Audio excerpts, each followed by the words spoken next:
Hola, hoy quiero que hablemos de qué son las proposiciones.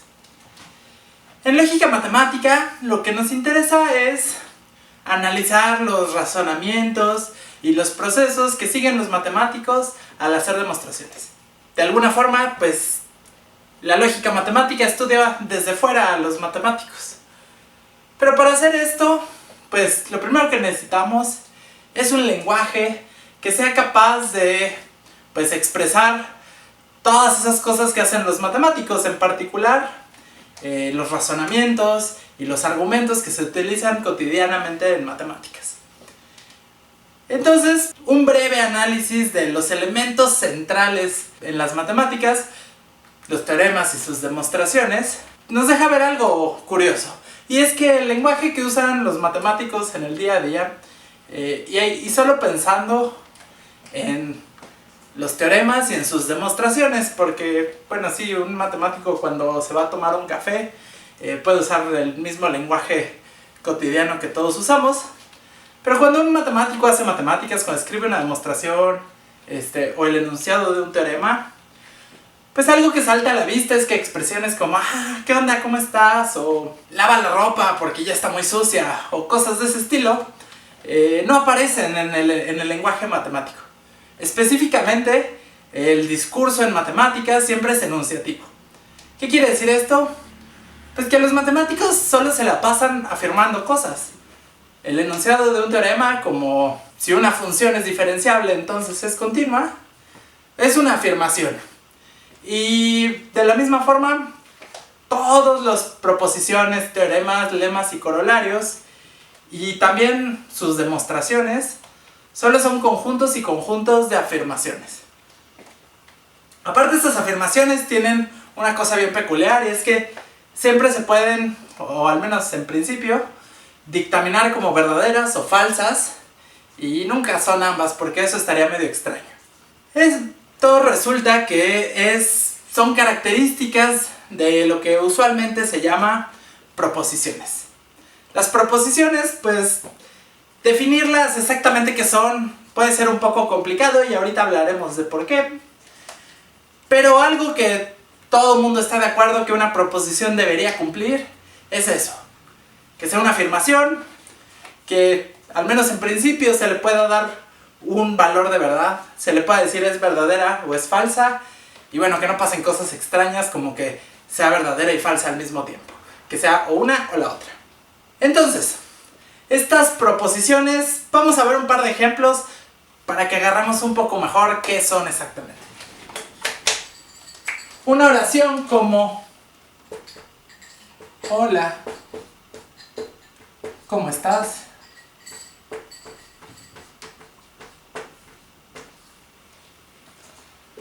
O una oración, por ejemplo, como: cierra la puerta.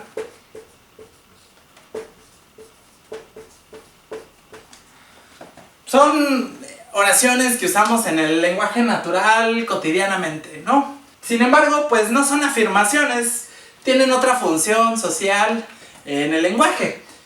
Cierra la puerta, das una orden, estás tratando de que se ejecute una cierta acción, pero en ningún momento tiene nada que ver con verdad o falsedad, y no es una afirmación de algo.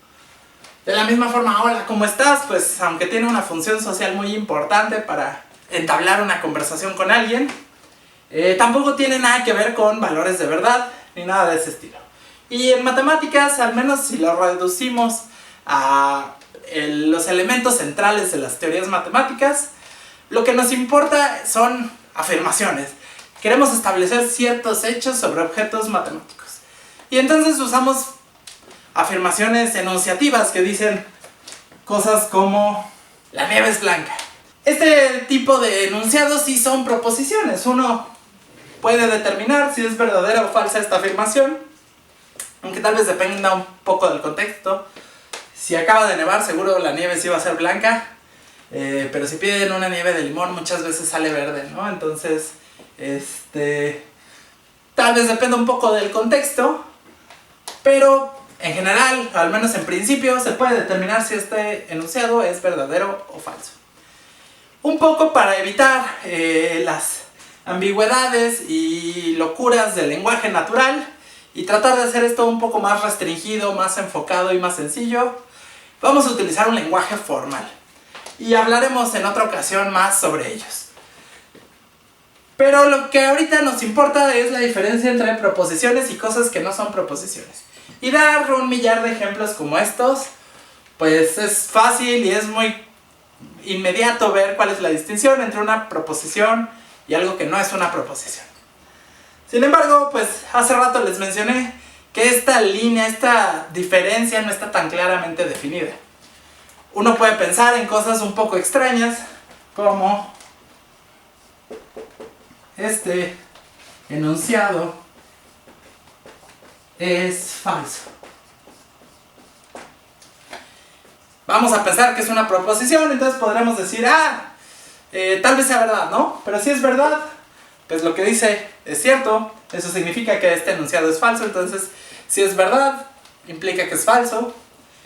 Pero si fuera falso, pues lo que dice es una mentira y entonces no puede ser falso. Por lo tanto, si fuera falso sería verdadero y tenemos una contradicción.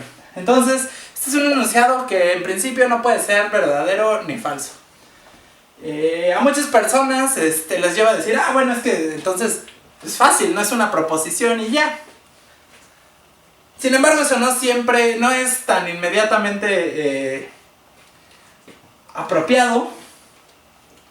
Porque si dijéramos, pues no tiene ningún valor de verdad, no podemos decir si es verdad o mentira, porque cualquiera de las dos nos lleva a una contradicción, pues entonces, digamos, no es ni verdadero ni falso. Pero el enunciado dice, este enunciado es falso.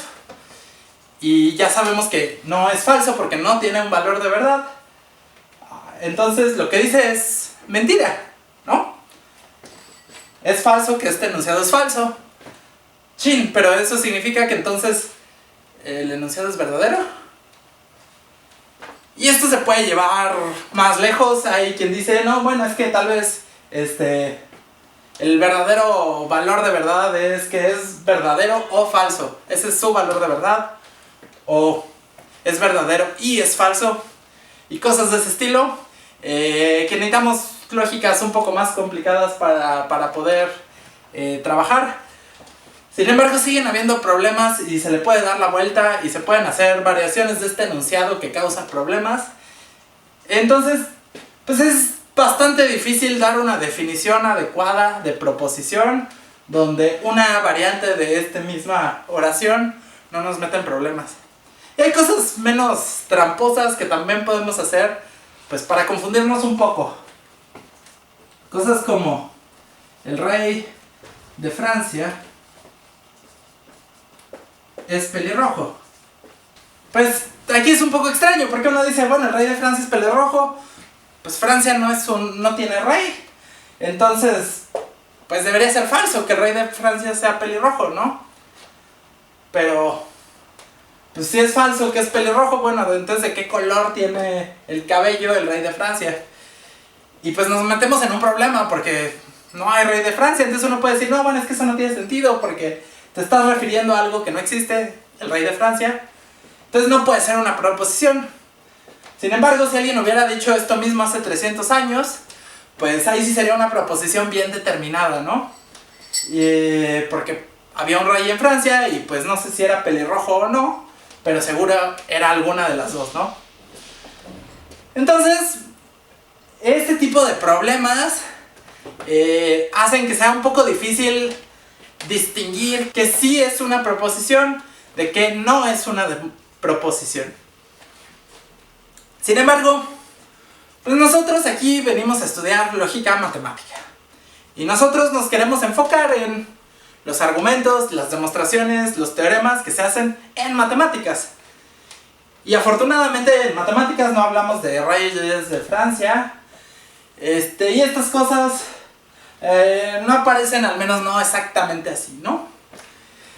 Entonces resulta que en matemáticas podemos darle la vuelta a este problema. Y podemos simplemente asumir que todas las afirmaciones que hacemos sí son proposiciones. Por un lado, porque los objetos matemáticos no dependen del contexto, no tienen una temporalidad específica, entonces no es como que ayer sí había, o hace 300 años sí había un rey de Francia y hoy no. Eso no nos va a pasar con los triángulos, ¿no? No es como que, uy, hasta hace 2 horas sí habían triángulos, pero ya no hay, ¿no? Ya no existen. En matemáticas, afortunadamente, pues el tiempo no juega, los objetos están muy bien determinados, entonces el contexto tampoco juega. Y entonces eso nos permite que todas las afirmaciones que hacemos en matemáticas sí sean proposiciones. Son afirmaciones que al menos en principio se pueden catalogar como verdadero o falso. Sobre el problema de decir qué significa que algo sea verdadero o falso y ese tipo de cosas, cómo determinamos que algo es verdadero o falso, vamos a hablar más adelante. Pero al menos ahora, desde un punto de vista intuitivo, siendo relajados con lo que podría significar ser verdadero o ser falso, pues cualquier afirmación razonable en matemáticas, bien escrita, debería ser una proposición. Si yo les digo, conjunto de los números naturales tiene una cardinalidad estrictamente menor que el conjunto de los números reales, todos esos términos como cardinalidad, como qué son los números naturales, qué son los números reales, tienen una definición bien específica en matemáticas. Y entonces eso nos permite pensar, al menos de entrada, que todas las afirmaciones en matemáticas sí son proposiciones. Así, pues no nos vamos a preocupar por la parte de delimitar qué sí son proposiciones y qué no. Y nosotros solo vamos a trabajar con proposiciones. Y entonces ya les dije, necesitamos construir un lenguaje formal en el que podamos pues expresar estas cosas que se dicen en matemáticas, los teoremas, las demostraciones y la estructura lógica de todas estas cosas. Y el lenguaje apropiado va a ser, al menos como un primer intento, por así decirlo, va a ser el lenguaje proposicional, que pronto construiremos. Nos vemos.